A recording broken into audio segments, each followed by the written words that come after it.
ये बात तो हम सब जानते हैं कि एल्बर्ट आइंस्टाइन हिस्ट्री का सबसे बड़ा जीनियस था। इतना जीनियस कि वो अकेला ही हजारों साइंटिस्ट से ज्यादा दिमाग लड़ा सकता था। जो चीज हम इंसान समझना तो दूर की बात, सोच भी नहीं सकते, वो आइंस्टाइन ने सोची भी, समझी भी और उसको पूरी दुनिया के लिए आसान भी बनाया। एल्बर्ट आइंस्टाइन एक फिजिसिस्ट थे जिन्होंने थ्योरी ऑफ रिलेटिविटी, E=mc² और फोटो इलेक्ट्रिक इफेक्ट के लॉज बनाकर पूरी दुनिया को हैरान और परेशान छोड़ दिया था। और इसकी वजह से ही इनको नोबेल प्राइज से भी नवाजा गया। इनकी एक्स्ट्रा ऑर्डिनरी सोचने और समझने की सलाहियत देखकर लोग समझते थे कि आइंस्टाइन के पास एक स्पेशल ब्रेन है जो हम आम इंसानों से काफी ज्यादा मुख्तलिफ है। इस बात का खुद आइंस्टाइन को भी अंदाजा था। इसी वजह से वो नहीं चाहते थे कि मरने के बाद इनकी बॉडी के किसी भी हिस्से पर रिसर्च की जाए, बल्कि उन्होंने तो ये इंस्ट्रक्शंस दे रखी थी कि मरने के बाद इनकी बॉडी को जलाकर राख कर दिया जाए। लेकिन फिर वही हुआ जिसका आइंस्टाइन को डर था। 18 अप्रैल 1955 को प्रिंसटन हॉस्पिटल में जब आइंस्टाइन का इंतकाल हुआ तो ऑटोप्सी के लिए यानी मौत की वजह जानने के लिए जो डॉक्टर आया उसने चुपके से आइंस्टाइन का ब्रेन निकाल लिया, क्योंकि उसको ये जानने की क्यूरियोसिटी थी कि दुनिया के सबसे बड़े जीनियस के ब्रेन में आखिर ऐसा है क्या। नाजरीन, आइंस्टाइन का ब्रेन चुराने वाले डॉक्टर थॉमस हार्वी थे, जिनको अपने साथ होने वाले अंजाम से ज्यादा इस स्पेशल ब्रेन को स्टडी करने में दिलचस्पी थी। कुछ दिनों के बाद जब प्रिंसटन हॉस्पिटल को डॉक्टर हार्वी की इस हरकत का पता चला तो उनको अपनी जॉब से हाथ धोना पड़ा।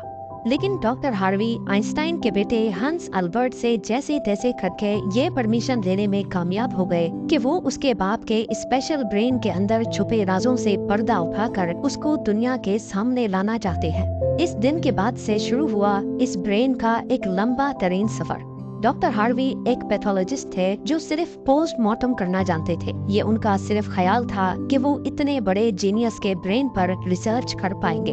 अब कंडीशन ये थी कि डॉक्टर हार्वी प्रिंसटन हॉस्पिटल की जॉब से भी हाथ धो बैठे थे और अपने पैथोलॉजिस्ट का ओहदा भी। आइंस्टाइन का ब्रेन जो पहले ही डॉक्टर हार्वी प्रिजर्व कर चुके थे, वो इसको लेकर पेंसिल्वेनिया के शहर फिलाडेल्फिया ले गए, जहां उन्होंने ब्रेन की कई फोटोज ली और फिर उसको 240 छोटे छोटे पीसेज में काटकर हर पीस को अलग अलग जार में प्रिजर्व करके अपनी बेसमेंट में छुपा दिया। इसी मसले को लेकर डॉक्टर हार्वी का अपनी बीवी के साथ कई बार झगड़ा होता रहता था, क्योंकि उनकी बीवी अक्सर ये धमकी देती थी कि वो इस ब्रेन को उठाकर कहीं फेंक देगी। एक दिन झगड़ा इतना बढ़ गया कि दोनों मियाँ बीवी को डाइवोर्स लेकर अलग होना पड़ा और डॉक्टर हार्वी ब्रेन लेकर कैंसस के शहर विचिटा चले गए, जहां वो एक बायोलॉजिकल टेस्टिंग लैब में मेडिकल सुपरवाइजर की नौकरी करने लगे। और यहाँ वो अपने फारिग टाइम में आइंस्टाइन के ब्रेन पर खूब स्टडी करने की कोशिश करते। इसके बाद कई बार वो अलग अलग जॉब छोड़कर मुख्तलिफ शहरों में ये ब्रेन लेके घूमते रहे। कई साल गुजर चुके थे, लेकिन डॉक्टर हार्वी आइंस्टाइन के ब्रेन पर कुछ खास रिसर्च ना कर सके।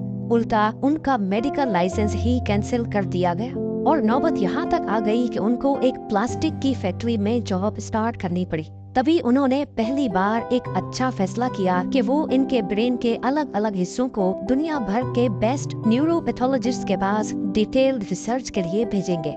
लिहाजा उन्होंने ऐसा ही किया। 1955 में ब्रेन चोरी होने के 30 सालों के बाद यानी 1985 में पहली बार आइंस्टाइन के ब्रेन पर एक स्टडी पब्लिश की गई। इसके बाद अगले 28 सालों तक इस जीनियस ब्रेन पर दुनिया भर के न्यूरोपैथोलॉजिस्ट ने कई स्टडीज पब्लिश की, जिनमें बताया गया कि आइंस्टाइन का ब्रेन आम इंसान के ब्रेन से काफी डिफरेंट था।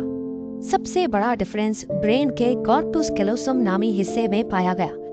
अब यहाँ ये जानना जरूरी है कि इंसानी ब्रेन 2 अलग अलग हिस्सों में डिवाइडेड होता है। इंसान जो भी काम करता है वो ब्रेन के एक हिस्से में पहले प्रोसेस होता है और फिर ब्रेन हमारे जिस्म के उस हिस्से को सिग्नल देता है। लेफ्ट ब्रेन हमारे जिस्म के राइट हिस्सों को कंट्रोल करता है, जबकि राइट ब्रेन हमारे जिस्म के लेफ्ट हिस्से को कंट्रोल करता है। इसके अलावा 90% इंसानों का लेफ्ट ब्रेन बोलने, समझने, मैथमेटिकल कैलकुलेशंस और राइटिंग यानी लिखने के दौरान काम करता है, जबकि राइट ब्रेन के पास क्रिएटिविटी, शेप्स को पहचानने, आर्ट और म्यूजिकल स्किल्स की जिम्मेदारी होती है।